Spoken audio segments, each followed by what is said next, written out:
Hello everyone and welcome back to my channel.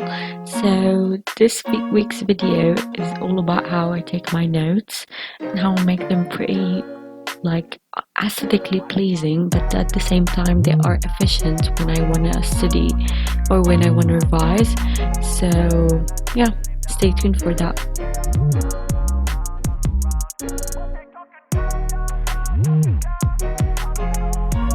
So we're gonna divide the note-taking process into 4 steps, I guess. One during the lecture, and after the lecture, and after doing my research, and then the final edit of my notes.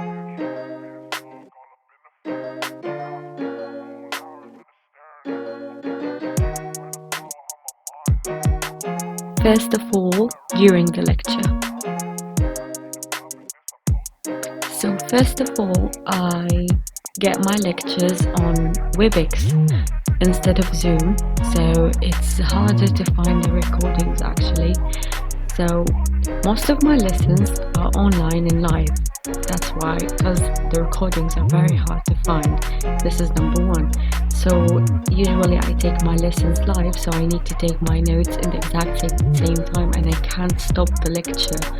So yeah, I take my notes first of all during the lecture, either on a paper when we're solving an exercise, or just on Google Docs when I want to take my notes, like immediately when the doctor is talking. So the first thing that I do is open to Google Docs, and then I write the title of the lecture. I previously know what we're going to take and the date, of course, and then I write either it's my personal notes, or I guess I sometimes write voiceover notes or all over notes, and I'll just explain in a minute what this means.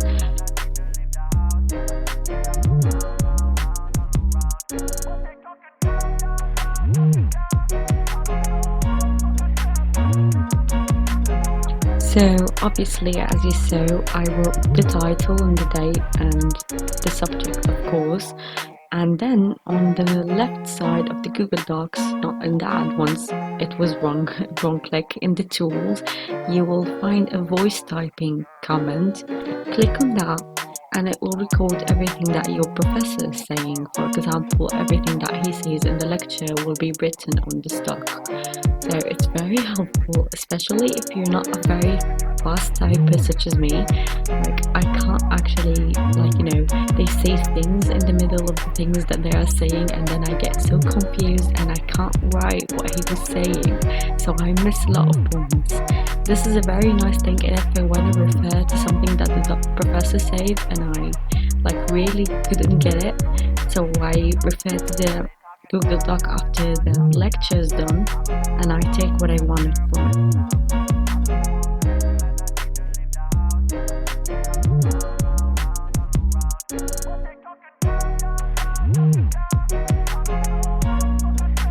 So I finished my first Google Doc, coming to the other one, because I don't only make one, I also write the title and the date and the unit as well, all the subject, because subjects in my college are called units.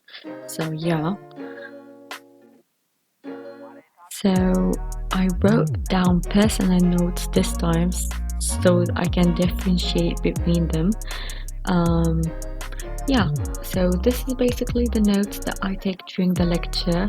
It's either something that the doctor said was going to be in the assignment, or something that I'm generally interested in, or something very important. Sometimes I just like to take some screenshots of what the doctor is currently teaching and then copy paste it in here and comment on it. Like, for example, if he's talking about a certain graph with a certain arrow or something, or for example there's something, and this is a clip of me doing it. If he's talking about something very important, for example, and I screenshot this graph and then I write it in a doc. I comment on it. So I would know already what he was talking about exactly. I don't just screenshot and keep it in my screenshot folder because it will get lost and we wouldn't know why did I screenshot this picture. It would be like very weird and very hard to differentiate between them. So I do this just to make sure that I know each and every picture, or like the information for each picture that I take during the lecture. Yeah.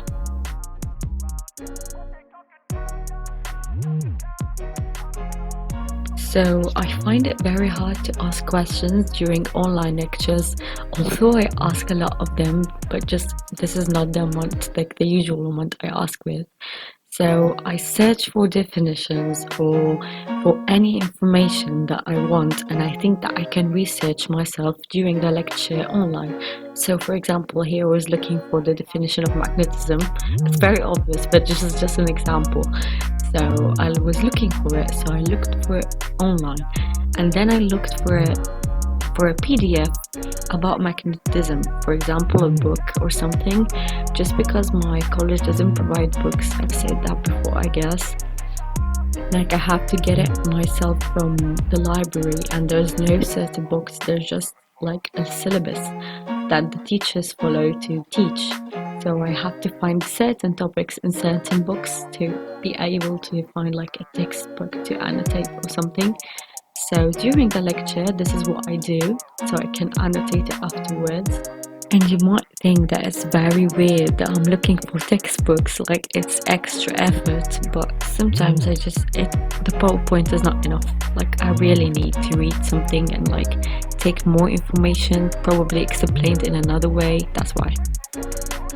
And after annotating it, I add the screenshots to the original personal notes doc, and I just keep them there for reference. And here's me scrolling through my some of my personal notes docs. This was about I guess it was about diet or something.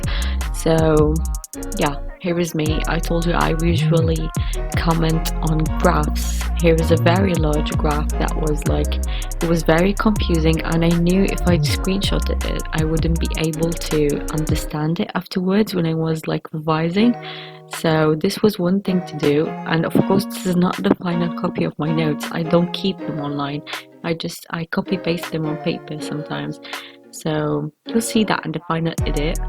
But yeah, here is me copying everything that I need and keeping them in there. I just do this when the book is not like I can't copy paste the book, so I do screenshots and then copy paste them. Second of all, we have after the lecture. So here is where the PowerPoint that the teacher provides comes in handy. I open the PowerPoint, as you will see in a few minutes, and I copy what's inside, but I don't just copy what's generally written in the PowerPoint. I used to do this in the beginning of the semester, and it was so much work, so much effort. My hand would be torn after I was done, and then there would be like tons of useless information that I already knew. So for me, I usually take notes of the things that I don't know, because lots of these things that we are actually learning I used to take in grade 12, so it's not that much effort. Some of them are brand new, I don't know anything about them. So I usually just write some things on my notebook, and the other things I keep in the PowerPoint. I don't copy them there.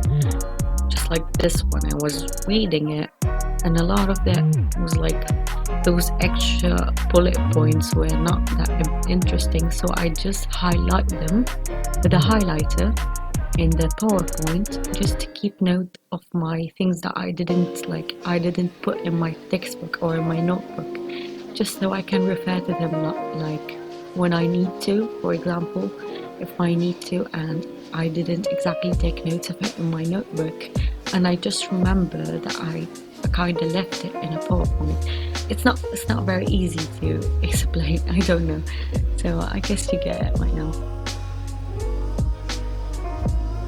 So we reached the important part. It's the layout and how I make my notes look aesthetic. First of all, I have this notebook. I used another new notebook just for the sake of the note-taking process. I was going to take actual notes, but then I found that it was not very easy to explain it like this. So first of all, I start with the title. The title is usually just pure calligraphy. Otherwise, I would just do cursive or maybe I do something else sometimes. I haven't really done anything brand new this semester, just the good oldie. And it's usually the main color that I'm going to use in the page. The title is the same color. And any definition or any term, I write in a better line than this one, of course, in a line of the same color, and I write the term in black and the definition in another color. Usually the term is in the gel black that I have. It's kind of a duplicate of the Muji. Yeah, I guess this is how it's pronounced, the Muji black pens. So, and I write the definition with a blue pen usually. It doesn't really matter which blue pen, whatever I have in hand. And this is the definition that I write. I just write it like, I don't exactly put any bullet points or like marks or anything, just a good old definition.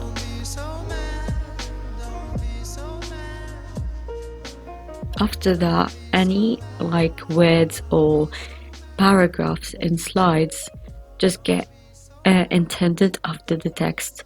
It's usually in a new line, but anything afterwards is written in bullet points. So here's a bullet point.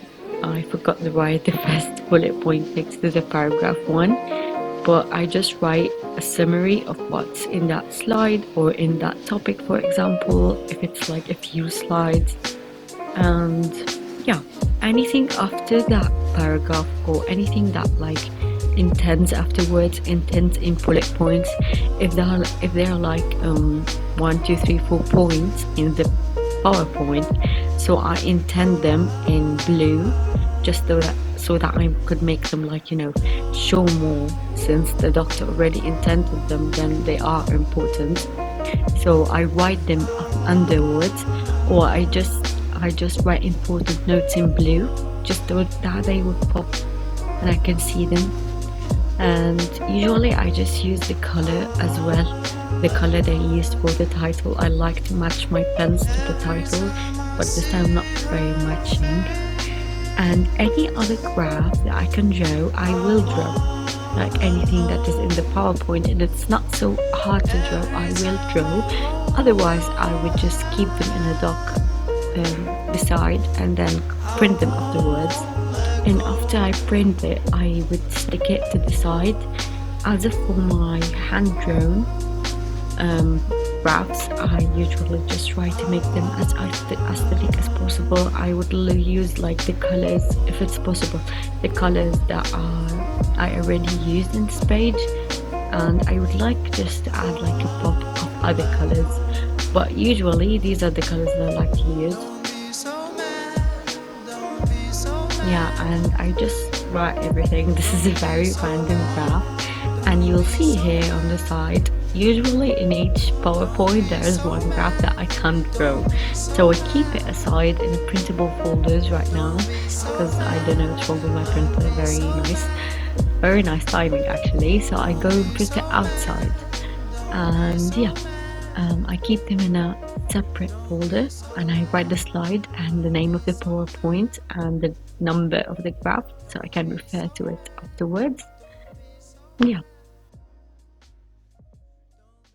This time I didn't forget to make the bullet point beside the paragraph too, and I wrote a bullet point and underwards a whole lot paragraph of things that I summarized in the PowerPoint as well, like another totally different topic.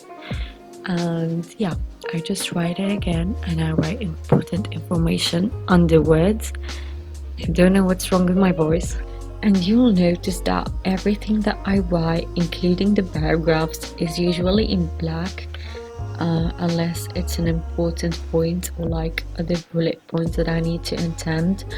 So this is a very important tip for writing aesthetically pleasing notes. You need to write in black and in another color that you will match with your title.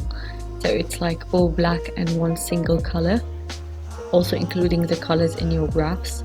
Just like if you want to make a little pop in your graph, it's alright, it's okay.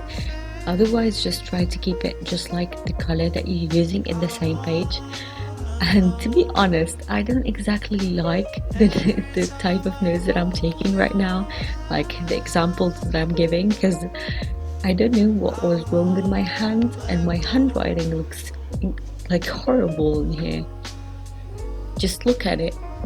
It's just because I guess the page was tilted a little bit and it wasn't comfortable.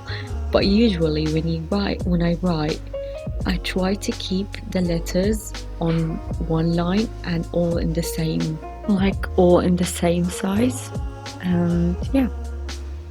As if for exercises, here I'm writing an exercise.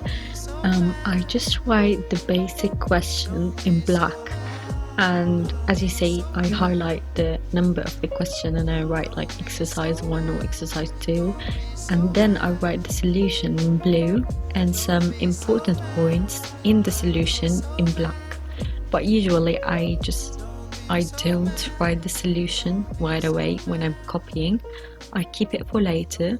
When I finish copying, I try to read what I already wrote and like solve all of the questions related in all of the exercises.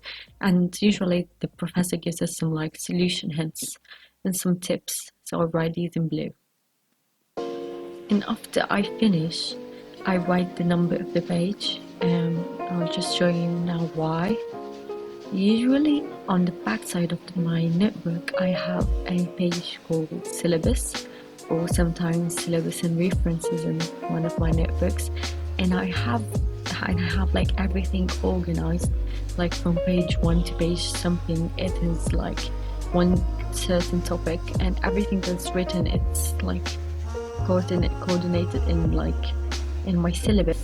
So when I need to look for a topic in an open book exam or like during the assignment and I want to do it real quick, I would just look for my syllabus and then I would open it, just for reference when I need it. It's very useful. The third thing is after doing my research. So basically a big part of my research is on Khan Academy or Khan Academy, whatever you say it. Yeah, so basically this is the basic thing that I look for. Khan Academy is one of the best things that I've like learned about till now. It has basically everything. And other things that I do is actually reading the textbooks or PDFs that I found online.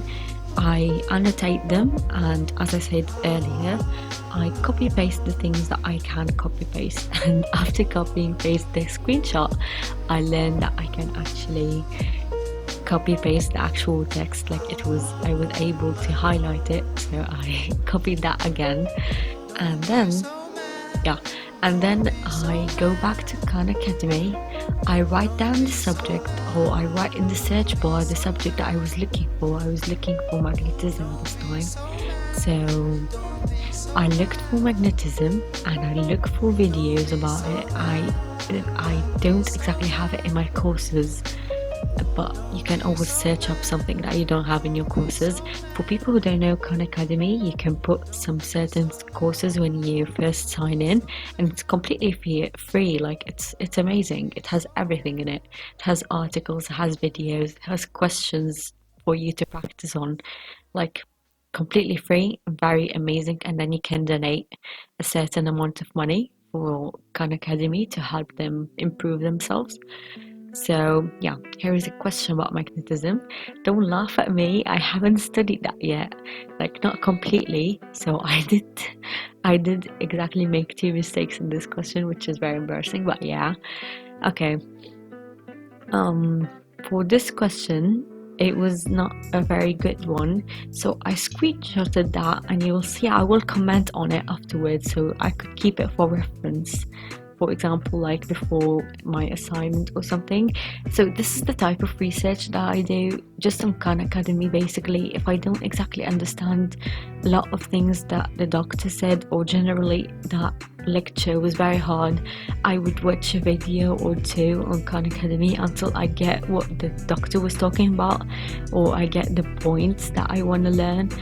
A very nice thing that about Khan Academy is that the videos are like 5 to 10 minutes, so it's very short and it's about certain topics inside the bigger one. So you can easily watch it and it wouldn't make a problem. You would just learn the thing that you want to learn. It's not too long to the point that you're bored and you can't find the thing that you were looking for, or the actual thing that you were wondering about. So yeah, you see me taking a screenshot in here, and then I'm gonna paste it and I'm gonna comment on it. It's not a very good comment though, but it's just for me to show you how like the process works. So I comment on it, and then afterwards you see this graph. I usually either draw it in my notebook as well, I add it to my notes, or I just like add it to a file and print it, and then like stick it to my notebook and write a question under it. And here is me commenting on it. Yeah, this is the general comment. It wasn't very important. The last thing that was the final edit of my notes. So for the final edit, I usually like after I did the research and everything, I like to add the last bits of it. So after researching, I found that something is important, so I'll make a tiny little box in my notes, and I'll just name it note 1, note 2, etc. So, and I write what I found important in the PDF or in Khan Academy or whatever, just an important information that I needed to write it in there. And I copy the docs, like the important notes in the docs, where like the personal notes docs, where I just, I commented on the screenshots. So some of these things were important notes that the doctor said. I would just copy these in here just to reference them and to have all of my things that I need to study and understand in one paper, And here's me showing you the actual spread of my notes. First, like at the beginning of the semester, I didn't exactly like my notes very much. This is like how I usually make my notebooks, like my note boxes. In the beginning of the semester, I didn't exactly like it that much. I changed it a little bit afterwards. This is not very old lecture, but I was using a lot of corrector in here, so excuse like the white spots here and there. You can see here how I highlight my titles and subtitles everywhere, and sometimes I like my titles to pop, so I used calligraphy, and I was marking how the exercise was empty because I was going to refer to it afterwards and try to solve it. This is one graph that I did. See, I used the colors. I used the black color. I didn't exactly use yellow because yellow is not a very showing color. It doesn't exactly show that much, and I wanted my graph to pop, so I usually use blue to annotate my graphs. This is another graph that I drew, for example this one, and I used grey for the middle color. It was nice. I couldn't judge it. Yeah, and this is another graph, and I annotated it in blue as well, but it's not a very poppy blue. It's like normal blue, a normal pen blue. And here's another rectifier graph. I guess it was rectifier, I don't really know. I guess it's a rectifier. And at the end, I like to put some graphs and then some points to note, for example, important bullet points, and I like to put them in bullet points. And yeah, I guess I said everything I can say about my note-taking process, and we reached the end of this video. So if you like it, please leave a thumbs up, and if you want to subscribe to not miss anything that I'm going to post. Thank you very much for watching, and please stay tuned for another video. Bye.